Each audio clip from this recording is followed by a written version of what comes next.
Olá, nobres amigos, eu sou o Lucas Possalski II, o Príncipe Exilado, Lucas Docas. E nesse vídeo aqui falarei para vocês a respeito dos civis e a guerra. Eu acho até que eu já gravei esse vídeo, né? Mas enfim, eu vou gravá-lo de novo porque eu acho importante, porque eu acho que posso ser útil aqui, talvez, imagino eu. Então vamos lá. Muita gente, principalmente aqueles que não conhecem muito a respeito da Idade Média e coisa assim, acreditam que fosse normal no passado a participação de civis nas guerras. Como civis, eu falo ativamente. Porém, o que eu posso dizer é que não, cara. Não, civis normalmente não lutavam. A menos que fossem os famosos mercenários, com uma exceção, que era o Ferd, na Inglaterra. Mas essa exceção eu vou contar mais pra frente, porque acho que é melhor começar da forma correta. Primeiramente, os nobres só tinham o título de nobreza, ou só eram efetivamente senhores de suas terras, por um elemento: a sua capacidade de lutar e defender a terra. E por que você começou a falar sobre nobres se o vídeo sobre civis, Docas? Bom, vocês vão pegar o assunto aí mais pra frente ao longo do que eu vou falar, mas basicamente, nobre, ele só era nobre porque garantia a proteção da terra dele. E por isso que ele é dono da terra, por isso que ele era nobre. Os civis só eram plebeus aí,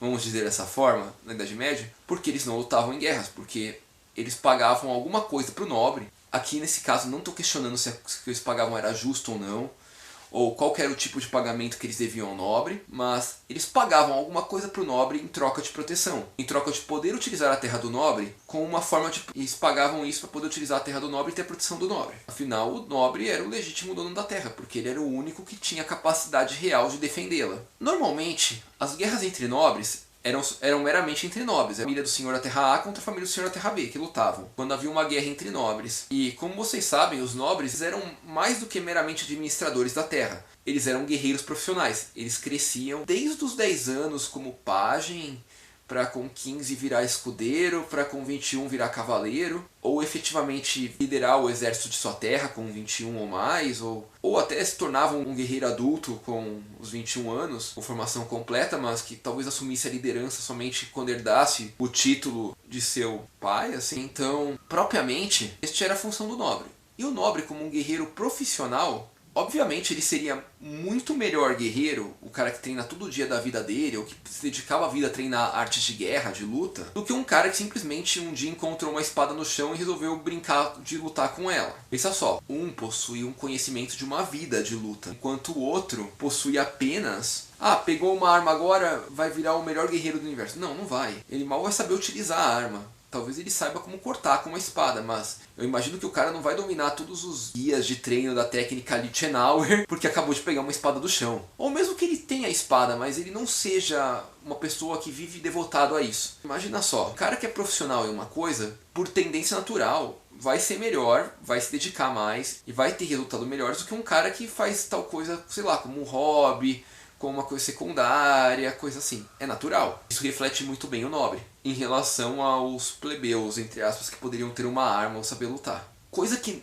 não necessariamente seria uma verdade quando se trata de mercenário, porque o mercenário é aquele que luta por dinheiro, mas ele também é um guerreiro profissional, porque ele também passa a vida se dedicando à arte de combate. Então podemos dizer que, de certa forma, não que não houvessem civis em guerras normalmente na Idade Média, mas os civis que iam pra guerra, os plebeus que iam pra guerra, eram os que eram mercenários. Porque não fazia sentido botar um cara que não tinha tanta habilidade de combate pra lutar contra um nobre que tinha, ou contra um mercenário que tinha também. Não fazia o menor sentido, cara.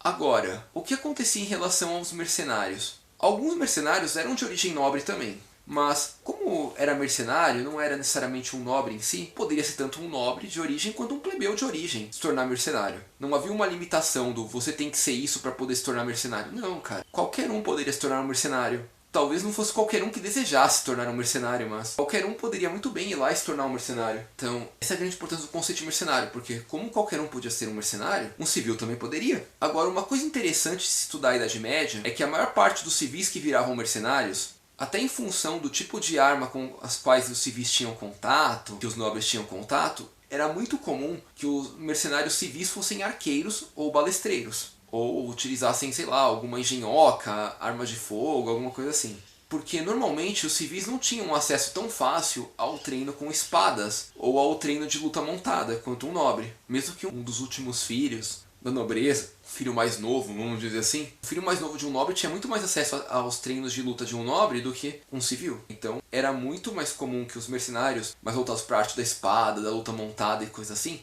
tivessem ligações com a nobreza, enquanto mercenários mais ligados a armas à distância tivessem ligações com a plebe. E estes seriam os civis na guerra, normalmente. Porém, temos um último elemento para falar nesse vídeo, que é a questão dos feuds, os famosos exércitos civis existentes na Inglaterra do período saxão. Basicamente, o feud tem um conceito muito diferente, porque, como eu falei antes, eu falei da guerra entre nobres, eu não falei da guerra entre grupos étnicos. No caso, a guerra entre nobres é uma guerra, como podemos dizer assim, a guerra civilizada, entre aspas, porque é uma guerra que teoricamente não afeta quem não é nobre, não afeta a igreja, não afeta clero, não afeta plebeu, não afeta nenhum tipo de camponês, meramente é uma disputa pelo poder de um território.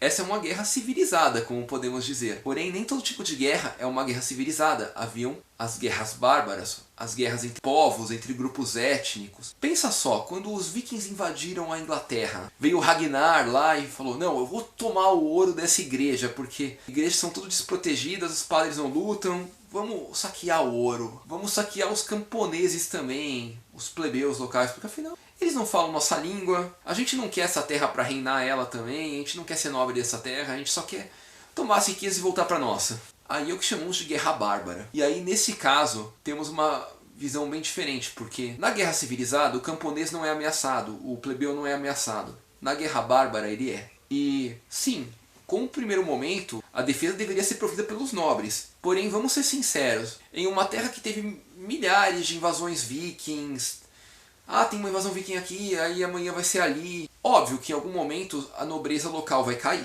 se tiver que ficar lutando contra muitos e muitos guerreiros o tempo todo. E aí, o plebeu vai ficar na mão? Vai fugir e sair correndo? Em muitos casos ele fazia isso mesmo. Mas em alguns casos, por questões até de defender a própria vida e a própria família, eles simplesmente pegavam as enxadas, foices e garfos de palha e tentavam defender sua terra. Ou pelo menos sua família, a terra onde eles estavam produzindo. Talvez não fosse deles, propriamente dita, porque afinal era do nobre. Em alguns casos o nobre morreu e não ficou nenhum nobre para administrar a terra e protegê-la. Mas e aí? Cara, eu quero poder colher a plantação no mês que vem, né? Cara, eu quero ter o que comer nesse inverno. Então eles se uniam, pegavam suas ferramentas agrícolas e iam tentar se defender das hordas vikings que vinham pelo mar ou pelos rios com seus dracares. Mas este é um caso excepcional, porque é um caso de guerra bárbara. A guerra, entre aspas, civilizada entre nobres, geralmente o plebeu, o camponês, não tinha muito o que se preocupar. Talvez ele tivesse que preocupar em pagar um tributo a mais porque o nobre dele precisasse, talvez. Provavelmente ficar com medo de morrer ou de ter que fugir porque ia morrer e ia perder a cabeça. No máximo ele ia ter que pagar alguma coisa a mais. Então neste caso, até se justifica um pouco do porquê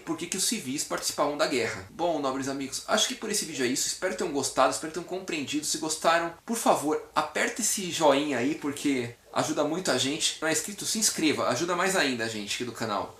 Obrigado e até a próxima!